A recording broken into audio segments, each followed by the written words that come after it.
All right, ladies and gentlemen, welcome to another video on my channel. In this video, we're going to be talking about Matthew 6:22 through 23 and Luke 11:34. All right, so without further ado, the light of the body is the eye. If therefore thine eye be single, thy whole body shall be full of light. But if thine eye be evil, thy whole body shall be full of darkness. Okay, so let's talk about the single versus evil, right? Which really comes down to single versus dual consciousness. Okay, so if thine eye be single, thy whole body shall be full of light. Much like how if I flip the light switch, the light comes on, right? The light is on rather than off. Now, if the light switch is off, there is still the electrical current and then the circuit that it is supposed to run through. Whereas if the light switch is on, the circuit is connected and power flows freely through the being. Okay, but if thine eye be evil or dual, thy whole body shall be full of darkness.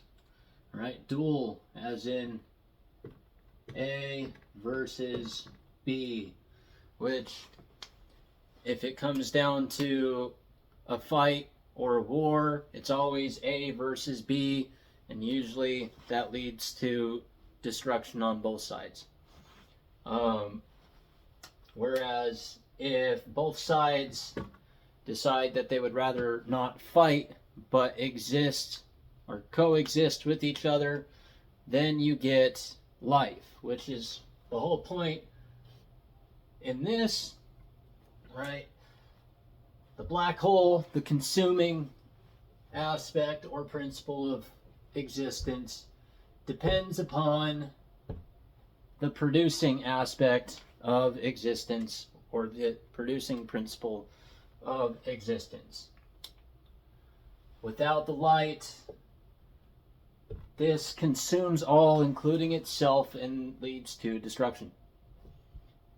Without the darkness, this just consumes or produces with no real point to the producing. And so the true unity between these two is found in the balance at the heart, at the core, where there is the seed, and the seed is the word, and the word is Christ, and Christ is the truth, and the truth is the light. So, what happens if someone only has use of the physical eyes, right? The two eyes, that which is observing the outward reality. Well, they have physical sight, but lack spiritual sight. The unity between those two would be spiritual sight and physical sight, okay? And the spiritual eye being of more importance, because that is how you gain understanding of the inward reality, so that way you can understand as within, so without, to understand that out of the abundance of the heart, the mouth speaks. Okay? The eye single is what produces the light. The dual or evil eye is what consumes light. And the coexistence between those two, between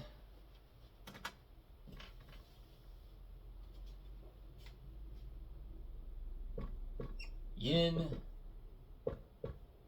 and yang, is the silver lining.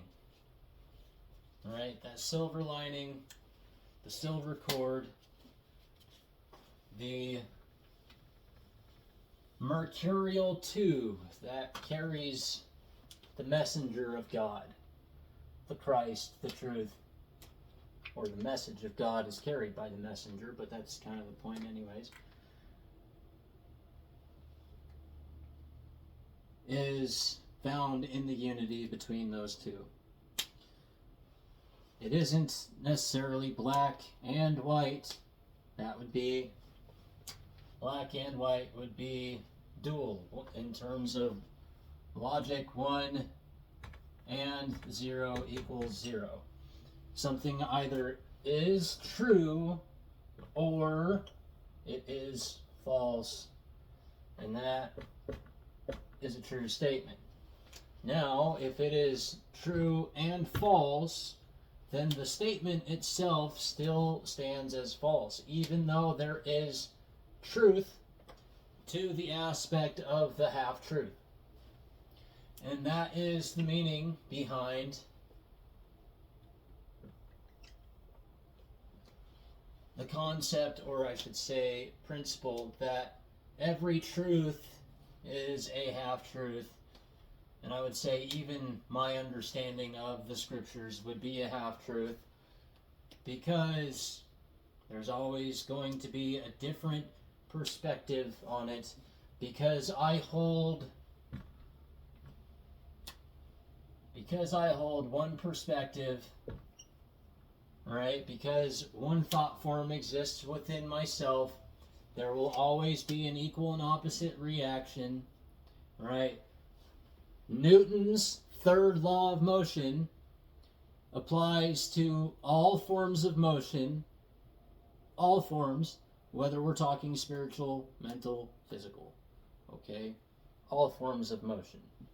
So, because this thought, or energy in motion, this thought form exists, it will carry with it an equal and opposite reaction that someone else may carry.